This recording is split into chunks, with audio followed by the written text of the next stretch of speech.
Hello and welcome to the November What's Up Stratford show via Zoom. Joining me and starting the show is Katherine Hahn, District Governor-elect for the Rotary Club in District 6330.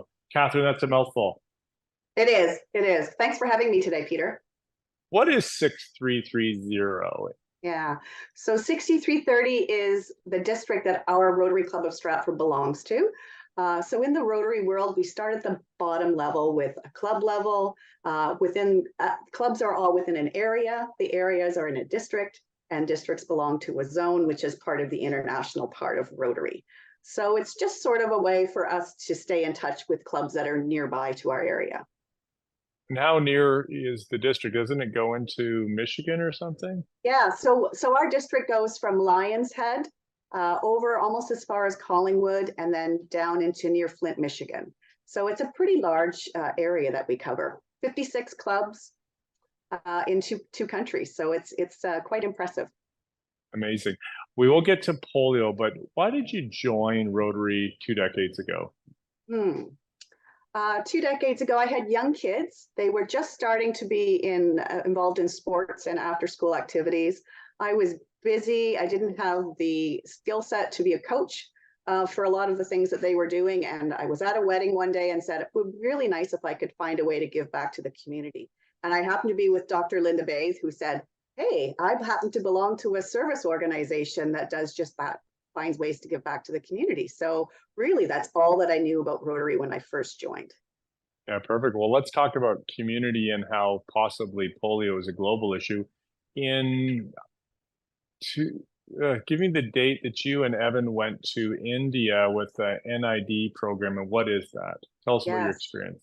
Yeah, so it was 2018 that Evan, who was 20 at the time, and I went to India on it's called an NID, which stands for National Immunization Day.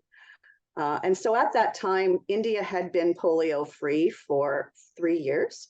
But at that same time, you needed to continue to vaccinate children to make sure that it didn't come back, because polio still exists in other parts of the world. So we went there. It was a 5-day immunization program that we did.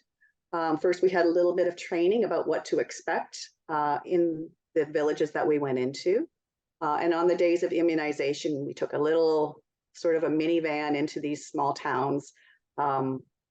Being a Westerner in a country like India, we were almost like a celebrity, particularly my son, because he was young, blonde hair, blue eyed, and he had a beard, which, you know, nobody in India looks like that.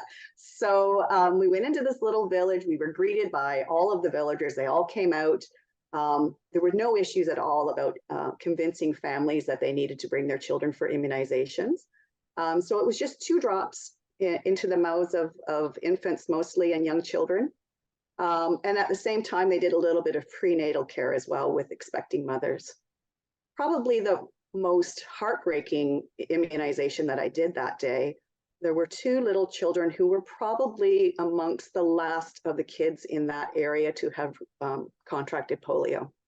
So they were 8 years old, and they were, you know, we were holding them in our arms. They were so little, crippled, and it was tragic, but, you know, and they needed to be immunized again because there was an opportunity that could happen to them one more time. So it was very life-changing, I think, for both Evan and I to witness that.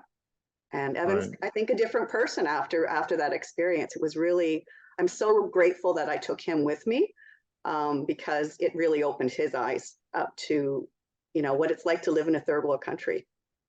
Yeah, lastly, Katherine, there's 3 billion children that have been immunized thanks to Rotary, and 2.5 billion US that they've given. Yep. Why is there still a need? Well, there's still polio in a couple of countries left in the world, Afghanistan and Pakistan. I think our numbers right now are, it's either 8 or 9. I think it's 9 cases that have been reported this year. And so as long as there's any cases of polio, the opportunity for it to come back, even in North America, is possible. And in those 2 countries, what we're sort of left with, there's a little bit of political strife. There's some misnomers about what that polio vaccine contains. And so it's very difficult to get into these smaller communities and vaccinate the children. It's actually women that are the ones able to go into the communities and convince mothers that this is what's best for their children. So we're getting close. 1 year will be closer. That will only, I think last year we only had 3 cases. This year we got a few more, but we just need to continue with that push, because until we're at 0, we're not done. Polio will continue to be here. We need to fully eradicate it. Well, thank you, Catherine, for your leadership. We're this close, so continue the fight in raising awareness and funds for it. Thank you very much. You're very welcome. Coming up next is Jasmine Clark from Optimism Place.